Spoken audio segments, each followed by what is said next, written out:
In this video, I'm going to show you an exact step-by-step blueprint on how to invest in Section 8. This is a strategy where the government direct deposits the money into your bank account every single month, and you can get into this strategy with a significantly lower amount of money compared to a regular rental. Hello everybody, I'm Joseph Khateri, realtor in the state of Virginia and Section 8 investor. I have helped hundreds of investors go from owning absolutely zero rentals and no knowledge of Section 8 to owning double-digit rentals. All right, let's get into it. So this is a pretty large Miro board that I ended up making.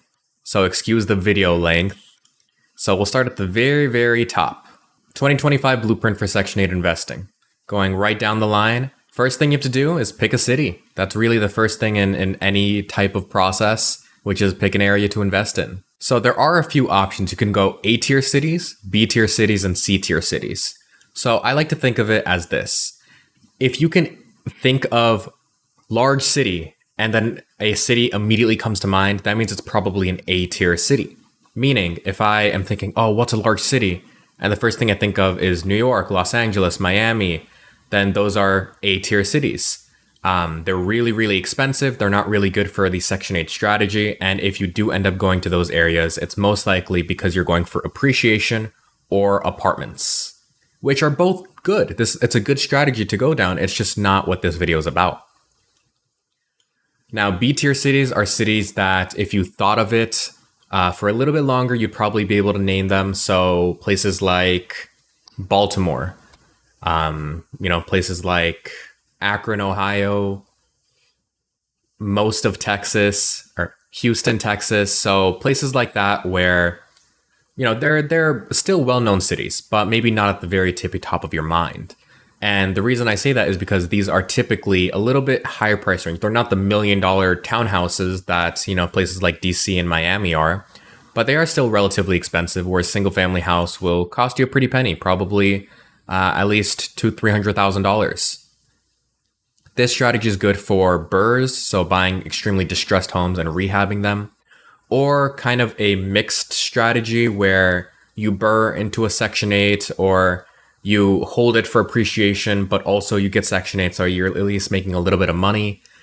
But I personally prefer C tier, which is purely cash flow. These are cities that you might recognize they exist, but you probably had to be told them. For example, Cleveland, Ohio, Detroit, Birmingham, St. Louis, Memphis, places like that, where maybe they even have a bad connotation to them, but it is where we are investing. So there are a few strategies that you can go down. So if you end up choosing a cash flow city, and I have entire videos on how to pick a city, but we'll assume you ended up picking one at this point. You have two strats. You can either go turnkey or you can do a BRRRR. So if you end up doing a BRRRR, that again means you're rehabbing it. You're renovating it in order to get a higher appraisal value, which means it'll be from going to BRRRRs, you're either going to need cash or private money. So let's assume you have one of those at this point if you're going down the BRRRR route. Now, what if you want to go for the nicer homes, the turnkey homes, or the ones that only need cosmetic rehab? In those cases, you're going to be going for turnkey, and you have to get your own financing. So if you end up going with conventional, that means you end up finding your own lender, basically. So you can walk into any bank and pretty much just say, hey, I want to buy an investment property. And that will usually lead you down the route of conventional investment loans. So they are, backed by the government, not the government, Fannie Mae, Freddie Mac. And you will have to show tax returns. You'll have to show pay stubs, income statements, and they typically require some type of appraisal to be in hand. But the biggest thing is that you can't close under an LLC most of the time, because if you want to use an LLC, they'll say, oh yeah, that's fine, but give me 2 years business tax returns. Let me see your business credit score, which you don't have. So you can either buy it in your personal name or buy it in your personal and then transfer after the title seasoning period is over. So that's route one. I can't really help with conventional. If you end up going that route, it is going to be the best interest rate you're going to probably ever see on these loans. But yeah, I can't really help because it's so dependent on where you want to invest, as well as, there's, probably 1,000 conventional loan officers in your own city. So it's very difficult. Second option is just going all cash. And that's super easy. It's the same with BRRRRs. Just go all cash. No need to think about it. You can do a refinance afterwards. And the last option, which admittedly is probably 80% of you watching, is going to be DSCR, which is debt service coverage ratio loans. These types of loans, you don't need tax returns. You don't need any type of proof of income other than a bank statement proving you have the cash. They require 20% down payment as well as a 680 credit score. You can use an LLC right from the beginning, so it is nice for that. Downside, interest rate's going to be 1 to 1.5% higher than conventional. However, when you're going into these low price ranges that we typically look at, it almost always just means like an extra $50 a month. Now, for DSCR lenders and private money lenders, I actually have my own lenders that I typically use that are completely free access for anyone in my mentorship program. So if you're interested in my mentorship, click the first link in the description. But after you go through one of these routes, regardless, it means you now have financing of some kind, whether it be cash, conventional pre-approval, DSCR pre-approval, private money pre-approval, whatever the case is, you have some type of funding at this point. Now we're going to connect you to a realtor. But Joseph, how do I find a realtor? Well, if you're in my mentorship, I know I'm shelling it a lot, but if you're in my mentorship, I just find you one, or I use one of my already made connections and just connect you with a realtor. However, if you are on this on your own, then I'm sorry, it's you're not going to like it, but you kind of have to just cold call people. You can pretty easily just Google, I'm in Fredericksburg, Virginia, Fredericksburg, VA realtors. And you kind of just have to go down the list and start calling and see which ones are great with investments and Section 8 at the same time. You can also go on websites such as Bigger Pockets, which I'll show you that as well. Bigger Pockets is a forum very similar to Reddit, except it's only for basically anything finance related, usually real estate. So you can make a post on here asking for realtors that specifically deal with Section 8 as well. But it's quite difficult to find the trifecta of realtors that are A, great with Section 8, B, great with investments, and C, have availability. So that's also why I think going with my recommendation, my mentorship, is just so much easier. But after you connect with them and you end up giving them your pre-approval letter of some kind, now it is time for house hunting. This is pretty simple. I'm not going to teach you how to do the calculations and run numbers in this video. I have plenty of other videos like that. But you're going to be house hunting at this point. The realtor is most likely going to send you homes via email, or you can just go on Zillow and find them yourself. It's going to be a mix of that most likely. And any homes that fit your numbers that you're interested in, you can go ahead and just ask the realtor to do a video tour. Or if you're close enough to the property, you can obviously go tour it yourself. However, most of you watching are probably investing out of state. Completely fine. That is what most people do, including myself. I don't buy in Virginia. Virginia is expensive. I buy in the Midwest. You're going to end up doing video tours in that case, which the realtor is going to be happy to do. And if they're not happy to do, that means it's a bad realtor. So you found 123 Main Street that has good numbers. The realtor toured it for you. It looks good as well. What do you do now? You have to submit an offer. And this is kind of just in a straight line. I don't know how else to do this board. You'll notice this board is very messy at times. This is my first time using something like Miro before. And I wanted to do a physical whiteboard, but I didn't have I didn't want to spend money, admittedly. So submitting offers. If you're going for homes that are both turnkey or close to it and pretty low in price, I'm talking under 150K, most of them are going to go for full price. It is pretty rare that you see homes that are under 150K that are in fantastic condition go for, 5K under, 10K under, because that is a decent amount. That's like 5% of the home price, which is quite a bit, 10% sometimes. So 150K, that's 15K off. To you, it sounds like, oh, it's only 15K, but that's 10% off the home price, and that doesn't really happen. So if the home is extremely distressed, if it's been sitting on market, then yeah, you might have some more leverage, but most of them don't. So just an FYI, you'll probably be paying full price. There's not that many homes in the US that are under 100K in the first place. So you'll be submitting offers with your realtor's recommendations for terms. So I always like to do a pretty clean transaction, quick, no fuss, no contingencies other than a 7-day home inspection. I always recommend a 7-day home inspection. Make sure it's contingent, which allows you to negotiate or avoid the deal. Now, if you are required by the lender might require you to do, an appraisal or financing contingency. If you have to, that's fine. Just include them. You can't get around it. But otherwise, yeah, I typically only do a home inspection, which is the next thing. I'm sorry, I'm getting ahead of myself, it seems. Inspections. There are a few that you can do. I always start out with just the general inspection, which is a regular home inspection.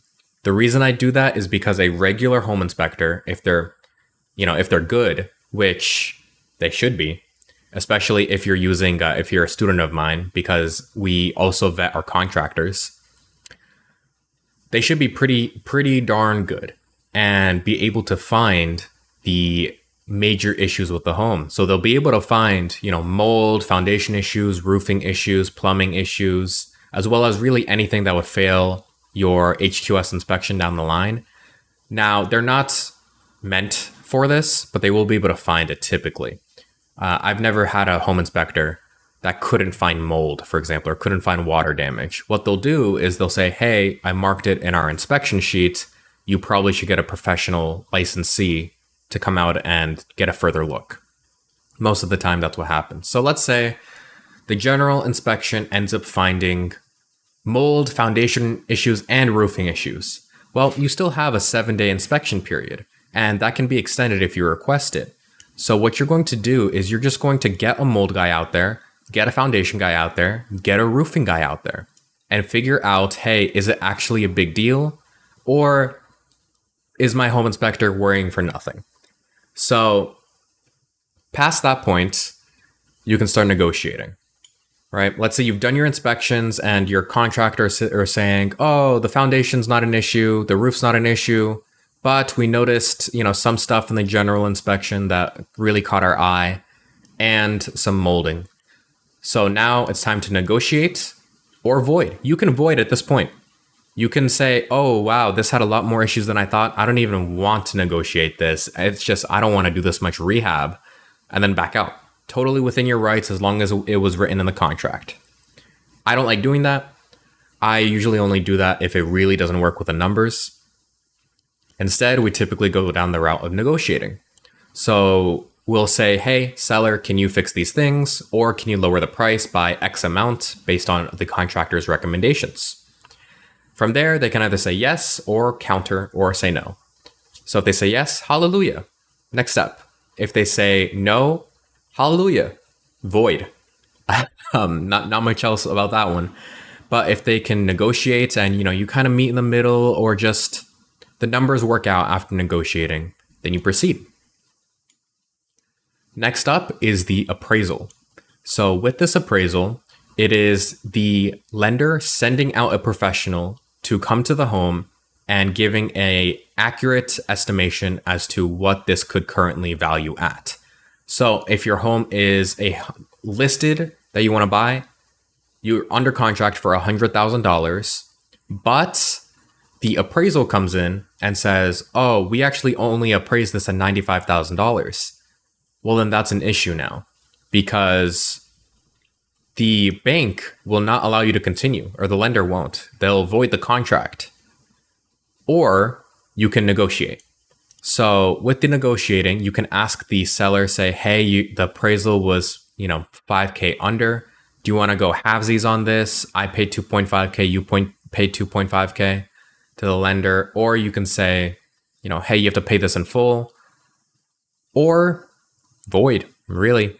If it doesn't work out, you back out as long as the contingency is there.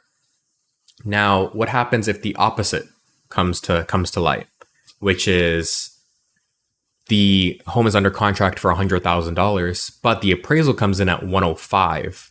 Well, that means you got instant equity. That's a fantastic thing. Nothing has to be done. You don't even need to tell the seller the good news, because then they'll feel kind of like they underpriced the home a little bit. You don't need to tell them. Instead, just swing your feet, hip hip hooray, and then move on, because that is instant equity. And if I'm being honest, it doesn't matter. It doesn't. It only matters if you're instantly going to flip the home or do a refi after or something like that. But if you are just going at this with the knowing that you'll probably never change the loan for 30 years, then it doesn't matter, because the equity can change month by month. You know, a market crash could happen next year and that equity becomes negative. We never know. Anyways, we'll continue onwards. Let's assume the negotiations went well, or your appraisal went well in general. Next up is a few things. So it's going to be, I actually missed a section right here. I should add that in just so that you guys can visually see the thing that I missed. Let's see, how can I do it? How do I? Is it this? Yes, there we go. Utilities. I forgot about that. I'm going to add that in right now and make this go here. So you'll have to do all three of these before you end up closing on the home, which is change the utilities to your name.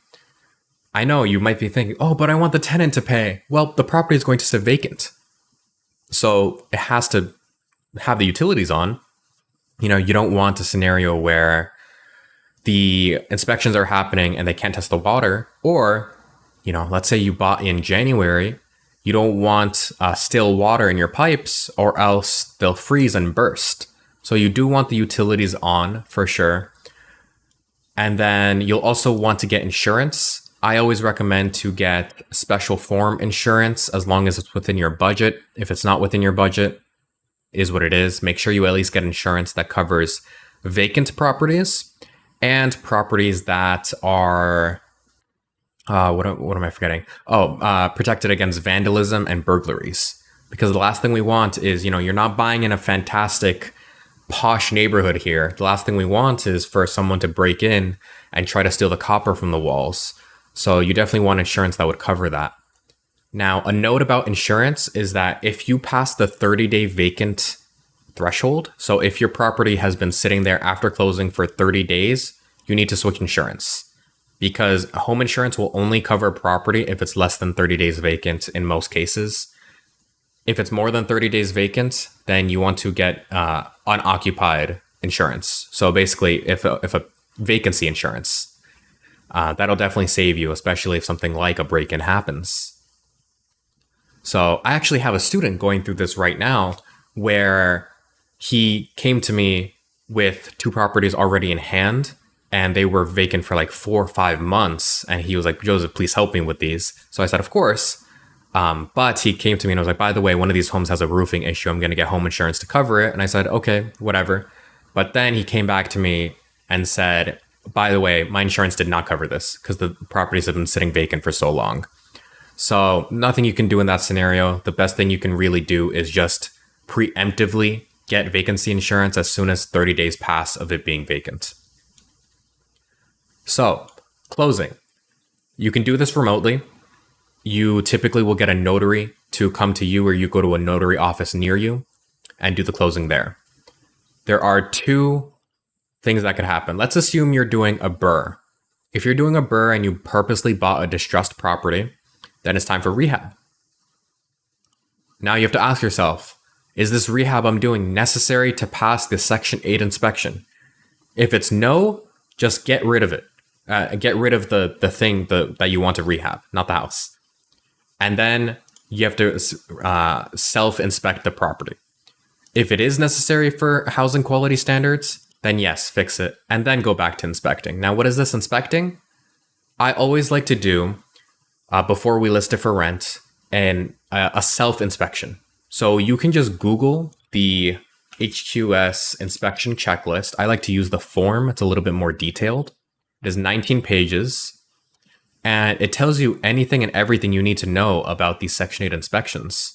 So you can typically just bring this with you and be able to assess if your property will pass the Section 8 inspection.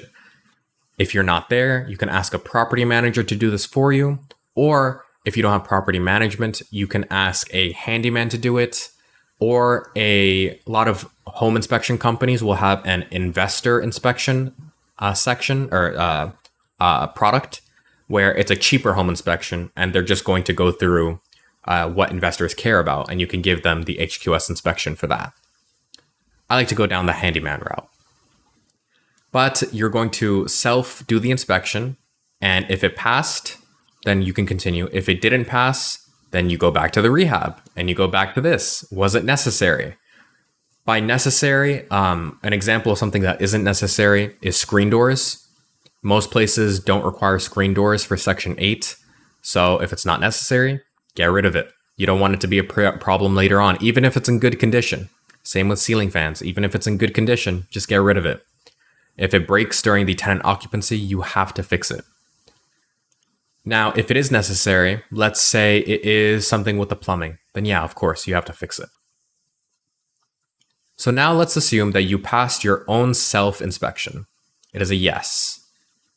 We have to advertise. So how do you advertise? We typically do affordablehousing.com. That is the absolute biggest way, as well as Zillow. You can also use other sites such as Redfin, realtor.com, but Zillow and affordable housing will catch like 95% of people most of the time. So we like to do those paid boosts on Zillow and affordable housing right off day one. That way someone will see, you'll get a lot more traction. It'll be on the front page. And you'll also be able to get the benefit of people going, oh my God, this has only been on market 2 days. So it must be a hot property. It's a lot less impactful if a tenant sees, this has been on market for 26 days and is being paid advertising. It's a lot less effective.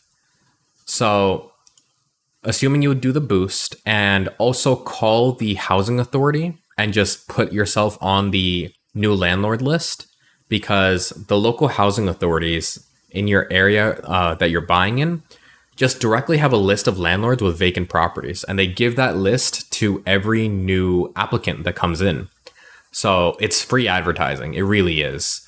And a lot of the times you'll get calls just from that alone. So make sure your phone is on and make sure you're accepting foreign numbers. But let's assume you got no applications. Well, did you pay for the boost? If the answer is yes, then it's your price that's the issue. People hate to hear it, but most of the time it's your price. Like if you have okay pictures and you already boosted the property and it has a decent description and you're like, I can't figure out what's wrong with this. It's the price. Past that point, it is the price. There's no way to get around that. It's definitely, you just have to lower the price. And I know that's restrictive and people don't like that because, oh my God, I want to make money. I don't know why you guys can't view it this way, right? If the property sits for another 3 months empty, then you lost 3 months of rent and had to pay utilities and the mortgage payment the entire time. So you might have paid $3,500 extra over 3 months when instead you could have lowered the price by $200. And then next year, see if you could have priced it at full price again. I don't know. People are silly. They don't believe in short-term sacrifices. I've noticed a lot of investors, and you definitely should believe in it. Short-term sacrifice for long-term gain is completely worth it. Now, let's say that you do get some applications now. You lower the price, everything's fine. Now it's time to screen tenants. Are there any evictions, and is there any filing crime? If the answer is yes to either of those, it's a denial in my books. I don't like having violent crime offenders. I don't like having past evictions for the tenants. If it's either of those things, go back to the advertising stage and just keep screening. Now, if you found a good tenant and you want to continue with them, next is to submit the tenant packet. They're going to have a literal packet, a document that you're going to have to fill out some landlord information, such as the address and lease price, etc. and then you're going to submit it to whatever the contact info on the packet is. It's usually going to be a caseworker at the housing authority or an email to send it to. After you submit the tenant packet and they process everything on their side, they approve the rent price. Next up is the HQS inspection. Now, the HQS inspection is just another way to say Section 8 inspection. I've mentioned it earlier in the video already. For this HQS inspection, you should pass it the first go. If you did your pre-inspection at the earlier step, which was right here. So you should pass it, but let's assume you missed something. Let's say the fence was broken, you didn't notice, or a window was broken, you didn't notice. Then you're going to have to reschedule the inspection. The inspector will typically say, we'll give you, 30 days, 24 days. They'll really just say how long you have to remedy the situation, and then they'll re-come out and inspect it. Yes, that means your property now is making no money for the period of time, which is why we really want to make you pass the first go. Let's assume you passed the inspection. Next, create the lease at the agreed upon rent price. Now, how do you get a lease document, a lease template? Well, if you're a student of mine, I simply give you one, or we go through the realtor's recommendation for a lease template, or the property manager's. So you have options there, is what I'm trying to say. And then they move in. You collect security deposit. Always collect security deposit in full, upfront. Never let the tenant step foot into the house and give them the keys until a security deposit is in hand. Because once they step into the house, you will never get the security deposit. It just won't happen. Now, tenant is in there now. Now what? Well, if you have property management, that's it. Nothing else. You're done. Move on to the next house. However, if you are self-managing, then comes a few more steps. So it kind of splits into three main duties that you have as a self-manager of your rental. The first is, and I'll go through the middle one last. First is inspections. You want to do inspections every 6 months. So there's a total of 3 that happen per year. Your inspection 6 months in, your second inspection almost 1 year in, and then the housing authority inspection, the HQS inspection officially. So 6-month inspection, you just do the exact same thing you did prior to move in. You make sure, first off, you make sure that you take videos of the place before they move in. I feel like that's obvious, but I'm just going to say it anyways. But 6 months in, you go through, record everything, and see what would fail you on the HQS inspection. Again, you're just going to go there with a form or hire someone to do it for you. Anything that is broken, that is your responsibility, fix it. Let's say that the water heater is not fully functional, fix it. That's your responsibility. The stove lighter isn't working, fix it. Now, what if it's something that is broken that's the tenant's responsibility? Well, then you point to the lease and say you have to fix it, or it's going to be coming out of your security deposit. Let's say that it was a broken window, and it is very clearly written in the lease that broken windows are the responsibility of the tenant. So tell them, hey, this needs to be fixed ASAP, or else it is going to fail the Section 8 inspection and I will evict you. So you can say that. Now, the second inspection is going to be 2 weeks before the official HQS inspection. And I say 2 weeks because you're going to do the exact same thing, go there with a checklist, and if there's anything wrong, then there's 2 weeks to remedy it. Let's say the hot water is not working. You now have 2 weeks to fix it until the actual inspector comes. And then, of course, the final one, which is the real Section 8 inspection. Now, I like to do this. I say, hey, tenant, if you pass on the first go without any issues, I will take 10% off of your portion of the rent for the month.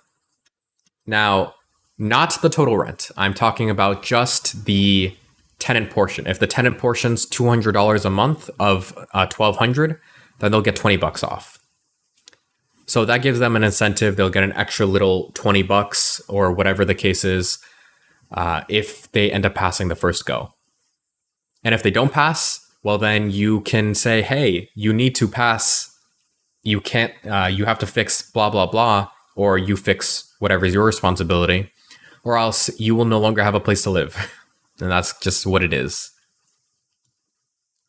So if it didn't pass HQS, no, then you go to the work order section. If it did pass, then rinse and repeat, which is also where the property management ends up leading, rinse and repeat. But let's go through the no section. So no. Then you go to the work orders. And this is something that is going to be submitted regularly, just with regular tenants throughout the rental process as well. Washer dryer breaks, work order is going to be made. Termites are found, work order is going to be made, etc., etc. Work orders will always be made. What happens when a work order is made?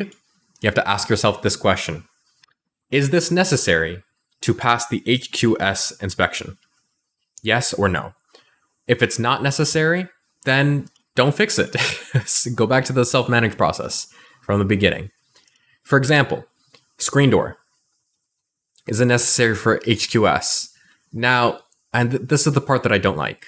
You might have to legally be obligated to fix it anyways because it was included at the beginning of the lease.